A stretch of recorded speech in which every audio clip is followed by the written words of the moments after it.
radio service of the Liberia Broadcasting System. Welcome to Newsline.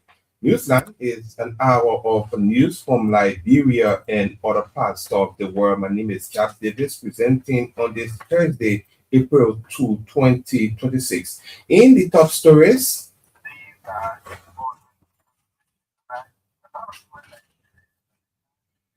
President Joseph Boakai launches ear and hearing project at JF Kennedy Medical Center in Cinco. The 2-year-old man sentenced to 30 years in prison for raping a 4-year-old child in Sino County.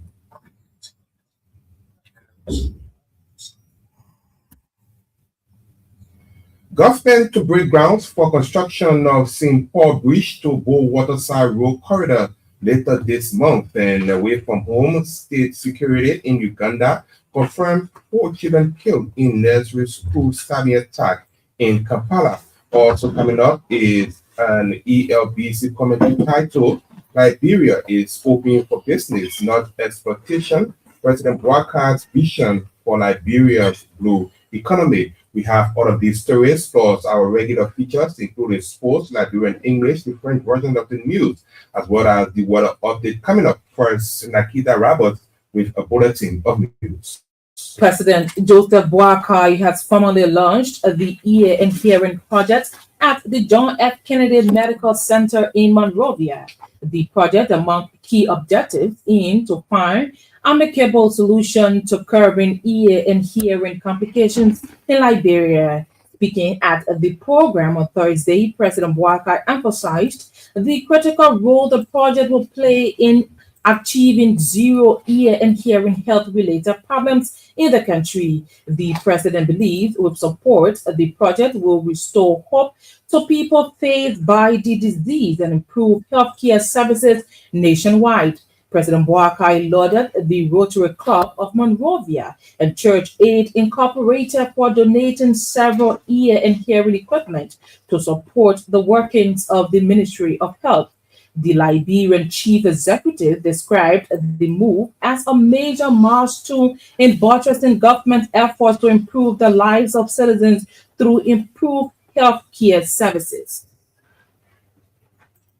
The Rotary Club of Monrovia, in partnership with Church Aid Incorporated, has donated several ear and hearing equipment to the Ministry of Health in Monrovia. The equipment will be used to upgrade the effectiveness of the health sector and address ears and hearing complications across the country. Bishop Cotto Brown, the founder of Church Aid Liberia, said the initiative also seeks to improve early screening of newborn babies to safeguard them against long-term hearing loss. Bishop Brown noted that the equipment will be distributed among several health facilities in the country to add dignity and promote early testing of ears and prevent future health-related infections. Through the partnership, Bishop Brown disclosed that 10 hearing instrument specialists were trained to beef up the implementation of the program in selected counties. He pledged the organization's commitment to continuously work with community leaders and health professionals in efforts that promote the health sector. Meanwhile, Deputy Health Minister for Preventive Services, Dr. Kalu Howard, has described the donated equipment as an important contribution to strengthening citizens' access to quality healthcare services. Dr. Howard said the move by the Rotary Club of Monrovia and Church Aid Incorporated will significantly reduce the risk of contracting ear and hearing infections. She, however, called for increased investment in the health sector to sustain progress being made in the area. Dr. Howard emphasized that such investment will increase productivity and expand healthcare services across Liberia. The Deputy Health Minister lauded the organizations for the gesture and re-echoed the ministry's commitment to building stronger partnerships that aim to provide a more inclusive health sector. The government is expected to break grounds for the construction of the St. Paul Bridge to Bo Waterside Road Corridor. According to Information Minister Jeremy Pierre, the groundbreaking ceremony will take place on April 18 in Bo Waterside, Grand Cape Mount County. Minister Pierre told the ministry's regular press briefing on Thursday that the goal is to ensure every major road is flyable for businesses to thrive to improve the lives of Liberians. We're very pleased with what we are intentionally, deliberately doing, the intent of transforming the country and impacting the lives. The information minister also disclosed a major advancement on the Vonjaman to Menikoma Road Corridor as part of ongoing efforts to improve Liberia's infrastructure outlook. Meanwhile, Minister Pierre has reassured the public of government's strong determination to develop the country for all Liberians.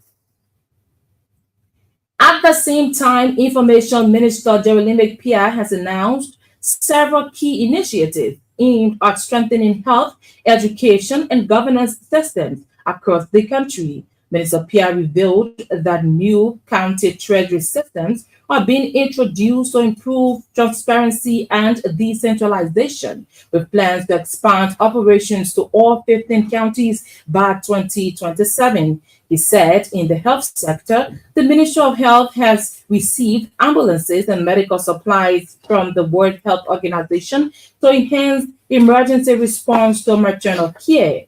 On education, Minister Pierre referenced the signing of a new partnership between the Education Ministry and UNICEF covering 2026 to 2030. He said these combined efforts reflect the government's commitment to improving service delivery and national development. The Third Judicial Circuit Court in Sano County has sentenced 23-year-old Prince Dakowan to 30 years in prison for raping a 4-year-old girl. The incident happened in August 2025 in Dokoken after the child's mother left her with the defendant and others under a tent watching video. While the mother attended to a nearby customer, the accused allegedly carried out the act. The mother later returned only to find the child in complete distress and bleeding, prompting an immediate report. Moments after, the suspect fled the scene but was arrested the next day. Medical reports have since confirmed the child sustained serious injuries because of the assault. Meanwhile, the judge of the Third Judicial Circuit Court in Sano County, said the ruling underscored the judiciary's commitment to justice.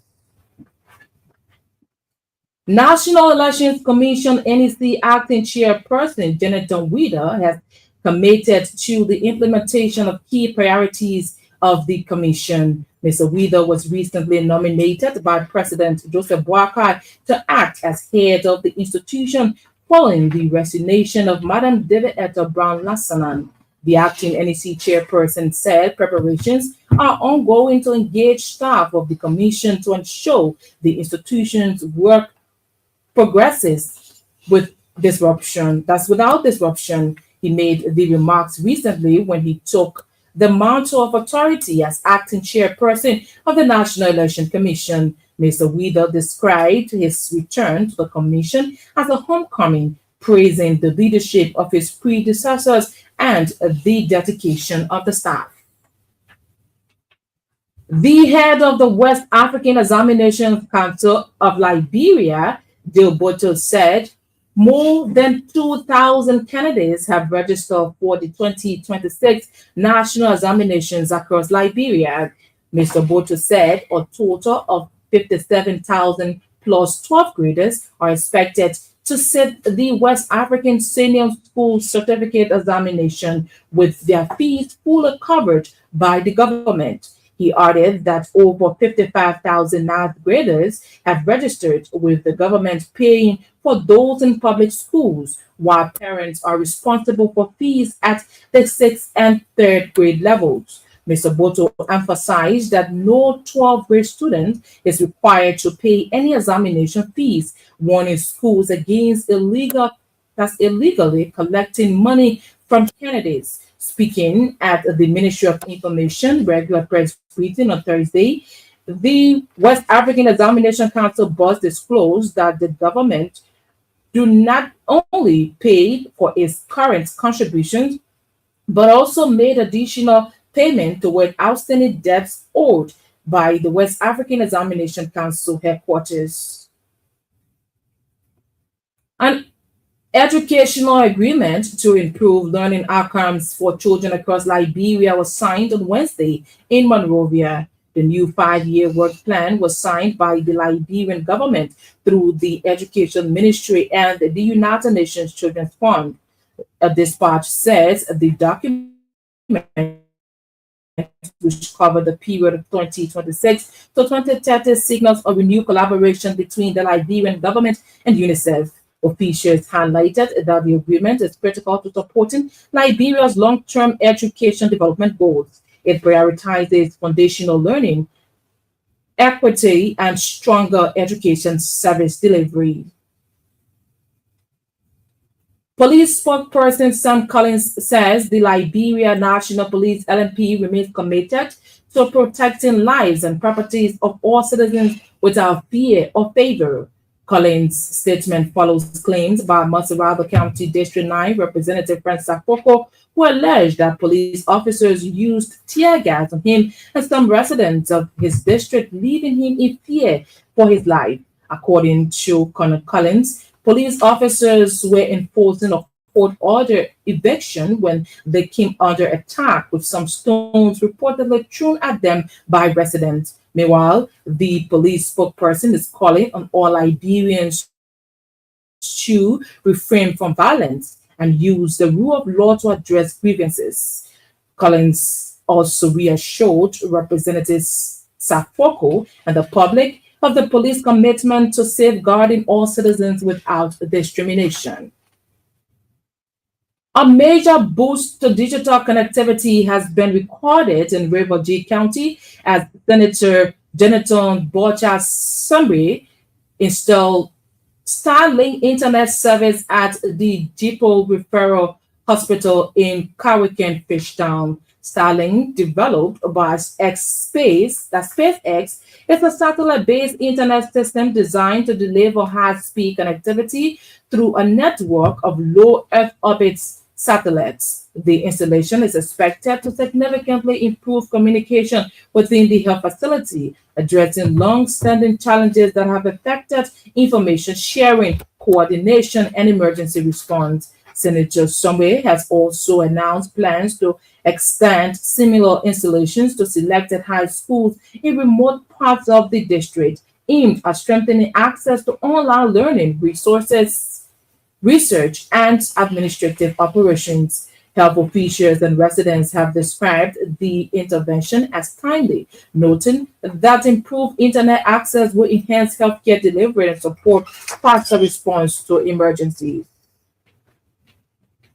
Investigation is intensifying into the death of a 47-year-old man in Grand Crook County. Police in the area have identified Dennis Stumway as person of interest in the death of the man. Our correspondent said it followed reports from a 15-man jury set up by the police. The jury reported foul play in the death of the man. The deceased was discovered on March 26 in the forest with scars mainly on his head believed to be gunshot wounds. And the president of the Liberia Chamber of Commerce has highlighted the need for a rules-based society. According to Mr. Nata Davis, developing a rules-based society is critical to enhancing the consistent payment of taxes. He also called for collaborative efforts to ensure prosperity and mutual benefit of tax compliance in Liberia. Speaking Wednesday at the launch of the Taxpayer Appreciation Month in Painesville, Mr. Davis emphasized the importance of accountability during the collection of taxes. We enter into a contract with our government. We are responsible to do our part. And of course, we need to make sure that we hold our government accountable to its part.